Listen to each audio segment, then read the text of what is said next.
আমরা অনেকেই আছি ল্যাপটপের মধ্যে ফেসবুক ইউজ করি। ফেসবুক ইউজ করা সত্ত্বেও ফেসবুকে যে স্টোরি আছে সেই স্টোরির মধ্যে আমরা মিউজিক স্টোরি ছাড়তে পারি না। আজকে আমরা মিউজিক স্টোরি ছাড়বো, সেটা কিভাবে। ভিডিওটি ভালো লাগলে অবশ্যই সাবস্ক্রাইব করবেন। পাশে ক্রোমে এসে আমি ক্রোমে ক্লিক করব। আমার অটোমেটিক আগ থেকেই ফেসবুক ইনস্টল করা ছিল। আসলাম, এখন ফেসবুকে আসার পর এখন আমি আসবো ক্রিয়েট এ স্টোরি। এখানে এসে আমি ক্লিক করব। স্টোরি আসবে, এখন স্টোরি আসার পর এখন ফাইলে এখন আসবে। ফাইলে ক্লিক করব। ক্লিক করার পর এখন আমাকে আবার ফাইলে নিয়ে আসবে। এখন ফাইলে নিয়ে আসার পর এখন আমি এখানে আবার ক্লিক করব।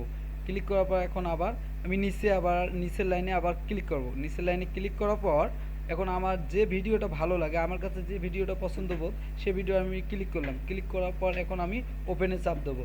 এখন ওপেনে চাপ দেওয়ার পর আমার ভিডিওটা এখন চলে যাবে স্টোরির মধ্যে। এখন স্টোরির মধ্যে একটু অপেক্ষা করতে হবে।